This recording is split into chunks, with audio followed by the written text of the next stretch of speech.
제 기억에 지금 5차까지 장애정책 5개년 계획이 진행이 되는데 사실상 5차까지 중간평가를 다 제가 한 것 같아요. 제가 한 것 같고 제 기억에 남는데 3차 때 장애정책 중간평가가 과락 점수가 나왔어요. 43점이 나와가지고 그때 신랄하게 이행을 촉구하는 발표를 했다가 그 다음에 우리 재활협회 일반회계 예산이 5천만 원이나 깎이는 또 그게 해필이면 또 서울신문에 탑뉴스로 나와서 재활협회 예산이 그때 5천만 원이나 깎였습니다. 그래서 제가 4차 때부터는 톤다운을 많이 시켰습니다.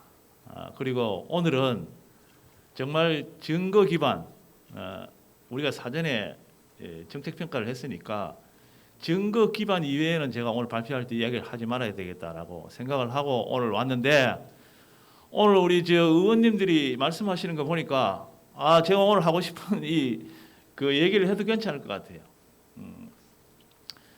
사실상 우리가 정책 평가를 하기는 했지만 제가 1차에서 5차까지 다 관여를 했고 그다음에 우리 장애인 정책 종합 계획이 처음 시작된 것은 지난 80년 유엔이 81년을 세계 장애인의 해로 선포하고 80년도에 한국은 이 세계 장애인의 해를 어떻게 보낼 것인가를 위해서 대통령령으로 이 세계 장애인의 날 기념사업 추진위원회를 구성을 해서 5개년 계획은 아니더라도 우리가 1981년을 어떻게 장애인을 위해서 정책을 할 것인가를 플랜을 세운 게 있어요.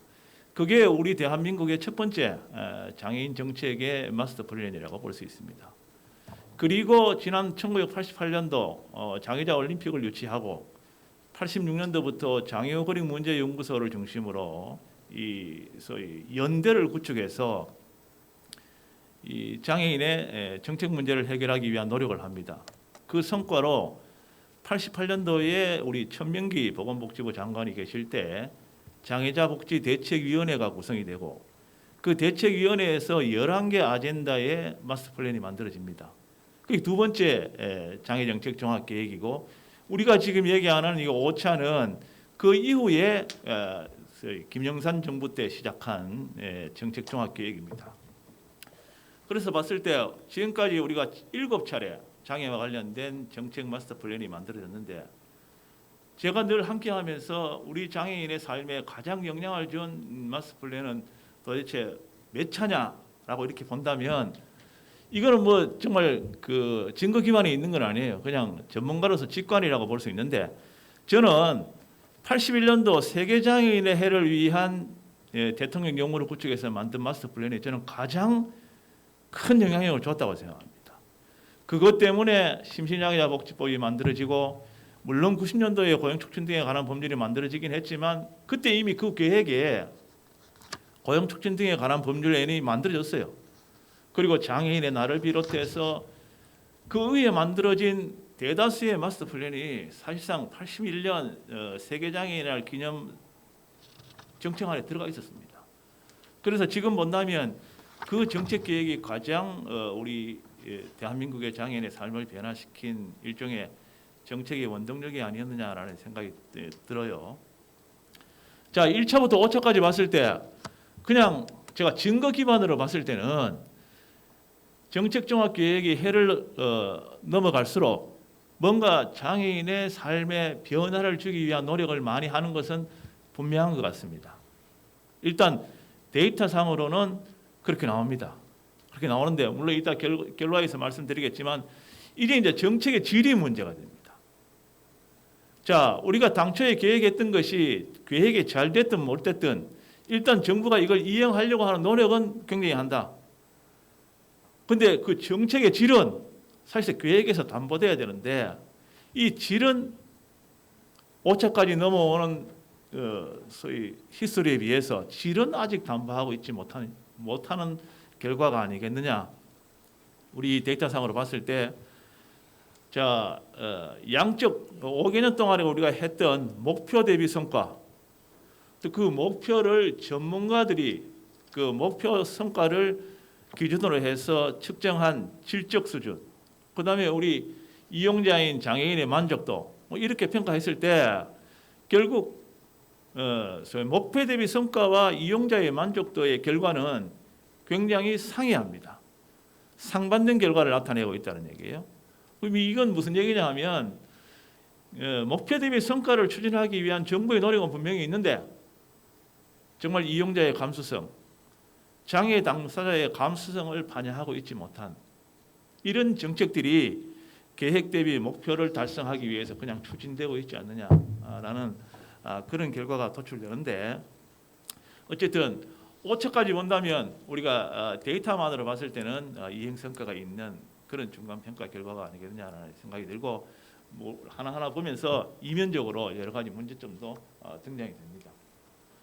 자, 우리가 이 중간 평가를 하는 목적은 분명히 이런 이유가 있습니다. 정책 목표가 정말 효율적으로 달성되고 있는지를 우리가 한번 체크해 보자는 것이고, 그다음에 정책이라는 것은 늘 이렇게 세 가지를 한꺼번에 봐야 됩니다. 자, 이게 목표가 잘 설정됐느냐? 우리 목표는 아까 우리 누가 얘기했습니까? 우리 그 장혜성 의원님이 얘기했나? 우리 5차 장애인 종합 계획의 목표는 있습니다. 포용사회 건설이라고. 이일영 의장님도 제가 한번 물어봐야 될 것 같아요. 인클루시브 소사이어티를 포용사회 건설이라고 이렇게 번역하는 게 온당하십니까? 억셉트합니까? 저는 이거 사실 억셉트가 안 돼요. 왜 굳이 인클루시브를 포용이라는 단어로 번역을 해서 사용하는지 저는 그게 제일 마음에 안 들어요. 이게 과연 장애 당사자들은 이걸 어떻게 받아들일까? 이미 아마 포용이라는 단어에 평등과 굉장한 불일치가 발생하는 것 같은 나는 이게 굉장히 마음에 안 드는데 어쨌든 그 목표를 달성하기 위해서는 매 정책이 타겟 집단을 잘 잡고 있느냐, 그리고 그 타겟 집단에 맞는 수단들을 잘 열거하고 있느냐, 그 다음에 거기에 합당한 예산이 체계가 접목되고 있느냐, 이 세 가지를 항상 같이 봐줘야 됩니다. 그래서 이 중간평가에서 이 정책 구성 요소의 3대 요소가 정말 제대로 잘 이행되고 있는지를 한번 우리가 리뷰해 보는 겁니다. 이 과정에서 국제적인 추세 변화입니다. 자, 국제적인 추세 변화는 가장 중요한 것은 장애 관점이 유니버설하게 바뀌고 있다는 겁니다. 자, 우리가 장애 관점을 메디컬 소셜 모델 이런 모델이 아니고 이제는 장애 관점 자체는 유니버설 모델입니다. 장애는 너나 구분 없는 거예요. 장관도 어느 시점에 장애인이 될 수 있습니다. 자, 이일영 의장님 오늘 그 장애를 경험하셨다고 그러는데 제가 볼 때 이미 아마 10년 전에 장애를 경험하셨어요. 지금 우리는 그런 사회를 살고 있습니다. 전 세계는 이미 장애 관점 자체가 보편적 관점으로 가고 있습니다. 그다음에 전 세계의 복지 패러다임은 이미 권리기반 중심으로 바뀌어가고 있습니다. 자, 이런 추세를 과연 5차 장애 정책 종합 계획이 반영해서 가고 있는지를 한번 더 점검해보고, 그다음에 분명히 우리는 소위 UNCRPD라는 새로운 상황을 맞고 있습니다. 그리고 우리는 아태장애 10년 주도 국가이기도 합니다. 인천 전략 선포하고 이미 끝날 시점에 왔어요. 자, 이게 과연 이 정책 종합 계획에 포함이 돼서 잘 가고 있는지도 한번 점검해 보는 겁니다. 그래서 이런 모든 것을 이행되고 있는 것은 이행되고 있는 것대로, 또 이행되지 않는 것은 이행되지 않는 것대로 우리가 이행을 촉구하고, 만약에 지금 수립되어 있는 계획이 뭔가 지금 결과대로 장애 민감성을 반영하지 못한 이러한 문제가 있다면 이것을 수정하고 보완하는 뭐 이런 목적을 가지고 이 중간 평가를 하는 것이고, 사실 이 계획의 수정과 보완은 우리 민간단체에서 할 수 있는 역할이 별로 없어요. 이거는 그야말로 국회의 역할입니다. 행정부를 감시 감독하는 중요한 역할이 국회고, 또 오늘 국회에 정말 이번 결과를 가장 잘 반영할 수 있는 장애 감성을 가지고 있는 우리 의원님들이 참여하셨기 때문에 이번 평가 결과는 나름대로 성과가 있지 않겠느냐는 생각이 드는 것이죠. 자, 중간 평가 방법은 우리가 어떤 정책을 평가하는 사람도 이 평가 결과에 손을 대지 못하도록, 야, 이거는 정말 에비던스가 있다, 증거 기반이 된다라는 결론을 도출하기 위해서 우리가 정책 평가할 때 흔히 사용하는 세 가지 방법을 다 썼습니다. 자, 정책 평가를 할 때는 일단 목표 대비 성과, 그다음에 질을 보기 위한 기능 수준을 보게 되고, 그리고 정책의 당사자인 이용자의 만족도, 이 세 가지를 가지고 정책을 평가하면 정책을 완벽하게 평가했다라고 이야기를 합니다. 그래서 이번에 우리 5차 장애인 정책 종합 계획은 이 세 가지 항목을 다 사용을 했고, 그다음에 이 평가는 일단 질 평가를 하기 위한 20개 영역의 기능 수준 평가는 각 분야의 전문가, 그 전문가 중에서는 뭐 대학에 있는 사람들도 있겠지만 현장에서 상당히 오랫동안 이 분야에서 일했던 사람, 또 장애 당사자 이런 분들이 한 22명이 참여를 했고, 그다음에 이용자의 민감성을 보기 위해서 이용자 만족도는 우리 이용자 당사자 101분이 참여를 해가지고 이 양적 질적 평가를 했습니다. 자, 이 결과입니다. 이 결과인데 저도 참 이 비대면 발표를 매일 하고 있지만 계속 헷갈립니다. 이거 앞을 보고 해야 되는데 자꾸 뒤를 봐요. 그래서 계속 지금 들어오는데, 자 어쨌든 이 평가 결과입니다. 자, 기능 수준 질 평가를 우리가 5점 척도로 평가를 했고, 또 이용자 만족도도 5점 척도를 가지고 평가를 했습니다. 4점 척도를 가지고 평가를 했는데, 일반적으로 4점 척도를 가지고 평가하면 중간이 2.5점입니다. 그래서 일반적으로 2.5점 이상 나오면은 어느 정도 성과가 있다, 또 2.5점 이하면은 성과가 미진하다 이렇게 판단을 하는데, 전문가들이 보는 기능 수준 평가는 2.82, 100점 만점에서 환산하면 70점입니다. 그런데 이용자의 만족도는 2.49, 100점 만점으로 하면 62.3점이죠. 그러니까 전문가들은 계획 대비 목표 대비 이행을 어느 정도 잘 하고 있고, 또 어느 정도 수준에서 하고 있다라고 이렇게 평가가 되는데, 정작 당사자인 이용자들은 거기에 만족을 못하고 있다는 결과죠. 이 전문가들하고는 전혀 다른 그런 응답을 보이고 있다는 겁니다. 자, 전체적으로 보면 가장 소위 평가가 좋은 영역은 근익 및 안전 강화 영역입니다.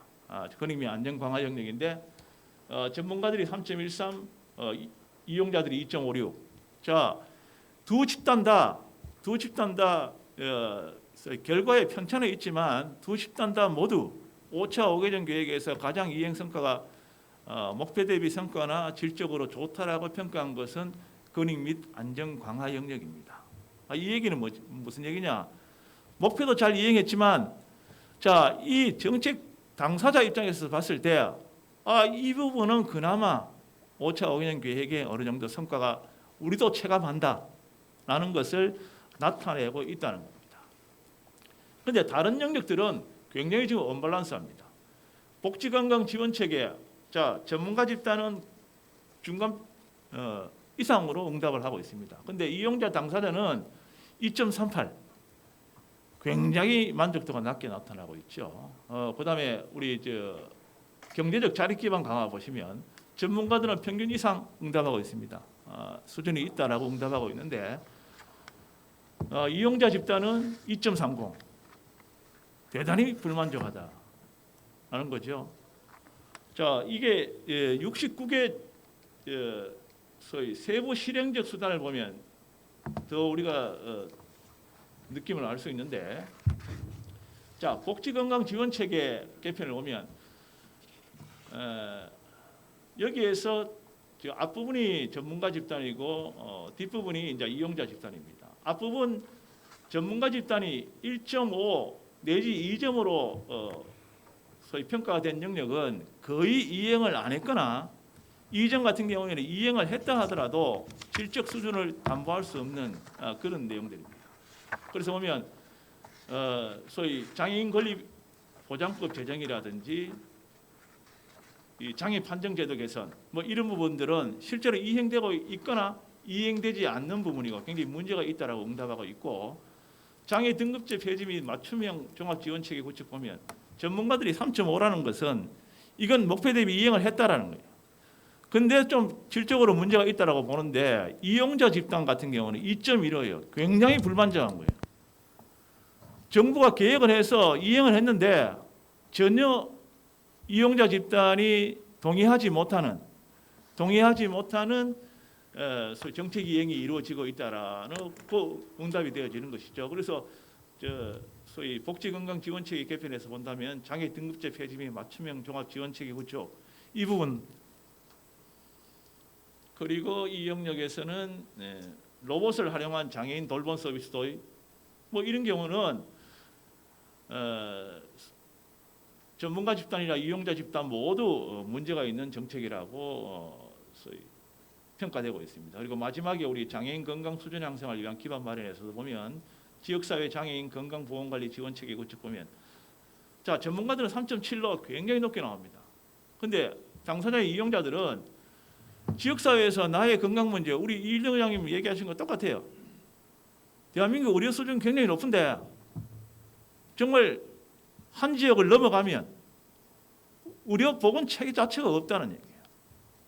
그래서 전문가들이 봤을 때는 계획 대비 목표는 이행해 가고 있는데 실제로 이용 당사자 입장에서 봤을 때 전혀 아니라고 보는 거죠. 이런 결과들이 나타난다는 겁니다.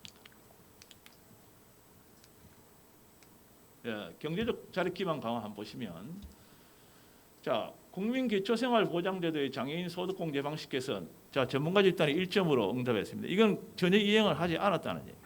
이행을 하지 않았다는 얘기고 장애인 직업재활시설 체계화 방안 마련도 마찬가지 그런 현상입니다. 특히 장애연금 기초급여액 인상 보면 전문가들이 4점이라고 응답했어요. 이거는 목표 대비 소위 이행이 100% 이행이 됐다라고 보고 전문가들이 봤을 때는 질적인 수준도 어느 정도 담보했다라고 보여진다라고 응답하고 있는데 이용자 집단 같은 경우는 2.5야 그냥 중간 정도라는 겁니다.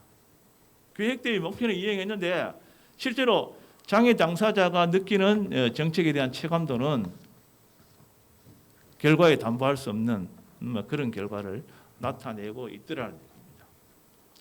이런 영역들이 비교적 많이 나타납니다. 그래서 다시 처음으로 돌아가서 본다면 자 이런 결과들을 종합해서 뭐 시간이 많이 지났기 때문에 제5차 장애 정책 종합 계획을 평가한 것을 결과를 한번 이렇게 서머리 해보면 이렇게 이제 정리를 할 수 있을 것 같습니다. 어쨌든 이 5차 장애인 정책 종합 계획의 중간 평가를 해보면 장애인의 사회 통합에 긍정적인 역할을 하고 있는 것만은 분명합니다. 그 증거는 자 1차에서 5차 해를 거듭하면서 평가 결과가 점차 상승하고 상승 곡선을 그리고 있다는 얘기입니다. 자 1차에서 3차는 평균 이하로 나타났습니다. 4차부터 평균 이상으로 나타나고 있기 때문에 결국 비교적 이 정책 종합 계획이 질은 담보하지 못해도 3차까지는 계획은 해놓고 전혀 이행하지 않았는데 4차부터는 계획을 성실히 이행하려고 했다. 뭐 일부 장애인의 사회 통합에 긍정적인 역할을 하고 있다라는 겁니다. 그러나 그런 역할이 있음에도 불구하고 실질적인 우리 이용자의 기대 욕구나 장애 민감성은 낙제 수준이다. 평균 이하다. 낙제 수준이다. 자, 이 증거는 이용자 만족도가 평균 이하라는 장애 민감성 수준을 전혀 반영하지 못하고 있다라는 거. 자, 또 하나 긍정적인 측면은 자 5개 영역 중에 그래도 문재인 정부가 표방하는 권리기반 중심 정책으로 전환을 통해서 국제적 추세에 부응하려고 하는 노력은 긍정적으로 평가가 된다는 겁니다. 이거는 전문가 집단도 그렇고 이용자 집단도 그렇다. 그래서 5차 장애인 정책 종합 계획에서 나름대로 국제적인 어떤 그 재활 패러다임에 부응하려고 하는 그런 노력들은 인정할 수 있다. 그 증거로 5개 영역 중에 권익 및 안전 강화 영역이 가장 성과가 높게 나타난다. 그리고 이용자 만족도도 높은 수준에서 나타내고 있다는 겁니다. 그럼에도 불구하고 정말로 우리 그 이용자 집단인 장애인의 직접적인 삶의 질과 관련된 이런 정책 성과들은 심각한 문제를 가지고 있다는 거예요. 예를 들어서 복지건강지원체계. 자, 우리가 3년마다 하는 실태조사에서 늘 우리 이용자의 욕구 1, 2순위가 의료 소득입니다. 공교롭게도 이 의료 소득이 전문가 집단과 이용자 집단의 개입이 가장 큰 영역으로 나타나요. 그리고 실태조사와 동일한 결과라고 보여지는 거죠. 그래서 현재 당장 우리 이용자 집단이 가지고 있는 기대 욕구를 이 5차 5개년 계획이 전혀 응답하고 있지 못하다라는 그런 결과가 나타난다는 것이 굉장히 문제점입니다. 이 증거로는 복지건강지원 체계 개편과 경제적 자립 기반 강화가 일단 5개 영역에서 가장 낮게 평가되고, 그다음에 전문가 집단과 이용자 집단의 차이도 크게 나타난다는 겁니다. 결국 이 결과를 봤을 때 이런 문제의 심각성이 있다는 거죠. 그다음에 장애 민감성 반영이 부족한 정책 종합 계획과 이행이 이루어지고 있다는 겁니다. 자, 전문가 집단의 성과 평가와 이용자 집단의 평가 결과가 상반된 현상이 너무나 많이 나타납니다.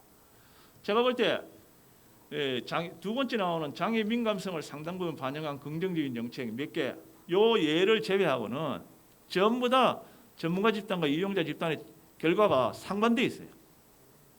결국 이거는 계획이 잘못됐거나, 제가 볼 때 계획이 잘못됐거나 아니면 이행 자체가 저조하기 때문에 두 집단 간의 차이가 이렇게 발생하는 그 둘 중에 하나인데, 어쨌든 이걸 종합적으로 보면 계획이 잘못됐든 이행 과정에서 문제가 됐든 이 같은 결과는 5개 영역 거의 모든 부분이 장애 민감성을 반영하고 있지 못하다는 그런 결과를 도출할 수가 있습니다. 예를 들어 이 증거로, 자, 발달장애인 서비스 지원 강화는 전문가 집단이 3.67, 91점 나왔습니다. 92점이죠. 이 얘기는 거의 이행했다는 얘기예요. 질적으로 조금 문제가 있다는 건데, 이용자 집단은 2.54, 63점이라. 자, 장애인 중소벤처기업 지원도 마찬가지, 국제협력 강화 뭐 등등 많은 영역들이 이런 현상을 보여주고 있습니다. 그러니까 계획은 이미 다 이행이 됐는데 정작 이용자는 중간 점수도 주지 못하는, 자, 이거는 다른 말로는 전혀 설명을 할 수가 없고 이미 계획 자체가 장애 민감성을 반영하지 못하고 있다. 그런데 이 같은 결과에도 불구하고 이런 긍정적인 측면도 발견이 되더라는 얘기입니다. 자, 장애 민감성을 상당 부분 반영한 긍정적인 정책도 있더라는 얘기예요. 자, 소득 보장과 고용 지원 서비스 연계 강화에서 장애 의무 고용 이행 제공, 전문가들이 3.4, 자, 이용자 집단이 2.89. 이게 뭐냐 하면 의무 고용률을 상향 조정하겠다 했습니다. 고용노동부가 했어요. 사실 의무 고용률 0.1% 조정하는 게 이게 뭐 그리 어려우냐라고 여러분들 생각하지만, 우리 노동관련법에 가장 개정하기 힘든 법률이 근로기준법이에요. 이거는 노사정이 합의를 해야 되는 상황이기 때문에 우리가 의무 고용 비율을 높이는 게 늘 이 사업주, 정경련, 경영자 총연합회를 설득하지 못하면 이 의무 고용 0.1% 높이는 게 굉장히 어려운 문제입니다. 자, 이 의무 고용 이행률은 계획대로 다 이행이 됐어요. 그리고 이용자 집단도 이건 좀 긍정적으로 생각한다는 얘기입니다. 자, 이런 점도 있다라는 것은 비교적 긍정적이다. 이외에도 아예 이행이 답보 상태이거나 성과가 저조한 정책들이 있습니다. 예를 들어서 장애인 문화예술활동 접근성 제고, 이거는 뭐 전문가 집단이나 이용자 집단 다 점수가 과락입니다. 국민기초생활보장제도, 장애인 소득공제 방식 개선, 장애인 권리 보장, 부양 의무제 폐지, 뭐 이런 거 대부분 이행이 저조하거나 이용자 집단에서 거의 과락으로 나타나는, 이 이행이 답보 상태이거나 아주 성과가 저조한 이런 정책들도 이미 아마 중간 넘어가고 있는 상황에서 많은 부분 나타나더라는 것입니다. 결국 국회가 해야 할 것은 특히 이 부분, 이행이 답보 상태이거나 성과가 아주 저조한 이런 부분들에 역량을 집중해야 됩니다. 결국 이 부분들은 지금 이용자 집단이 가장 관심 있는 영역이라는 거예요. 자, 이런 것들을 놓고 봤을 때 우리가 몇 가지를 근거할 수 있을 것 같습니다. 첫째는, 자, 이제 5차 장애인 정책 종합계획 후반기가 남았고 또 이제 6차 정책 종합계획을 수립을 해야 됩니다. 자, 이 과정에서 이제 우리는 정책 기조를 좀 바꿔야 될 상황이 아니냐라는 겁니다. 지금까지 우리 장애정책 종합계획은 아직도 복지적 관점을 벗어나지 못하고 있어요. 저는 인클루시브 소사이어티로 포용사회 건설이라고 번역하는 자체가 아직도 복지적 관점, 그 복지적 바운다리에서 벗어나지 못한 어떤 결과가 아니겠느냐는 겁니다. 이제는 장애정책 종합계획의 모든 관점은 기본권의 문제로 출발해야 된다는 거예요. 저는 뭐 직업 노동 전문가지만 자, 장애인의 직업과 노동 문제를 헌법에 있는 노동기본권으로 출발하느냐 아니면 사회보장 시스템의 하나의 영역으로 출발하느냐는 너무나 다른 얘기입니다. 그래서 이제는 우리가 5차 장애인 정책 종합 계획 후반기 또 6차를 계획할 때는 이제는 정말 이런 복지적 관점에서 벗어나서 국민의 기본권, 장애를 가진 사람도 엄연히 대한민국의 국민의 한 사람이에요. 그래 모든 영역이 이 사람이 대한민국의 국민으로서 기본적 권리를 보장받고 있는 수준이냐 아니냐를 가지고 정책이 출발이 돼야 됩니다. 이제는 이런 관점으로 뭔가 접근을 해야 되지 않나. 이렇게 접근한다는 것은 정책 의제 형성에서부터 결정 집행 이게 한꺼번에 그렇게 돌아가야 된다. 그러니까 계획부터 잘 거기에 맞춰서 가야 되고 계획이 그래 가야만 결정이나 집행도 그렇게 갈 수밖에 없다라는 겁니다. 그래서 일단 우리 제5차 후반기 이행 과정에서 국회에서 집중적으로 5차 5개년 계획이 그래 돼 있다 하더라도 이게 기본권에서 적절하자는 겁니다. 기본권에서. 제가 어제 차별연대 우리 박경숙 대표하고 이야기를 하다가 굉장히 좋은 아이디어를 내가 하나 이야기 들었어요. 금년도 서울시에서 중증장애인 권리 중심형 맞춤형 일자리 뭐 이런 모형 같은데 이제 우리 박경숙 대표가 하고자 하는 건 이런 겁니다. UNCRPD를 대한민국에 좀 알리고 싶어요. 알리고 싶은데 알릴 수 있는 방법이 없어요. 그런데 정부가 지금 굉장히 많은 장애인 일자리를 사업을 합니다. 장애인뿐만 아니고 일자리 사업을 합니다. 직업 전문가 입장에서 봤을 때 장애인에게 무분별하게 수만 개 장애인 일자리 사업을 하는 것은 명백히 노동시장을 왜곡하는 현상이 있어요. 이거 바람직한 현상이 아니에요. 그러나 어쩔 수 없이 지금 상황은 어쩔 수 없이 해야 되는 상황이니까 그러면 해야 된다면 조금 더 다른 차원에서 접근해보자. 그러니까 우리 박 대표가 생각하는 게 그런 거예요. 꼭 해야 될 사업인데 어디도 못하고 있다면 우리가 집중적으로 UNCRPD를 우리 국내에 알리는 그런 역할을 하면서 그걸 일자리화하고 싶다. 굉장히 좋은 아이디어. 그래서 그걸 우리가 직무에서 보면 고용직업분류에 그런 직무가 있어요. 그게 홍보 마케팅 제일 하위 영역에 홍보 도움이라는 직무가 있습니다. 그래서 나는 이걸 뭐 우리 박 대표는 CRPD를 붙이고 싶은데 CRPD를 붙이든 아니면 장애정책 홍보 도우미 해서 일자리 사업을 하면 이건 정말 명분도 좋고 정말 중증장애인들에게 정말 직업의 의미를 부여하는 일자리를 만들 수 있겠다라는 생각을 하게 되는 거죠.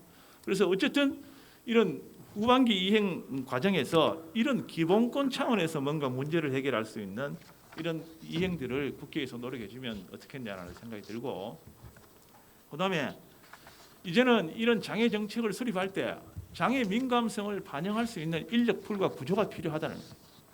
제가 요즘 현장을 많이 다니는데 느끼는 건 이런 겁니다. 자, 장애 정책을 모두 보건복지부 틀 안에서 해결하려고 하면 안 돼요.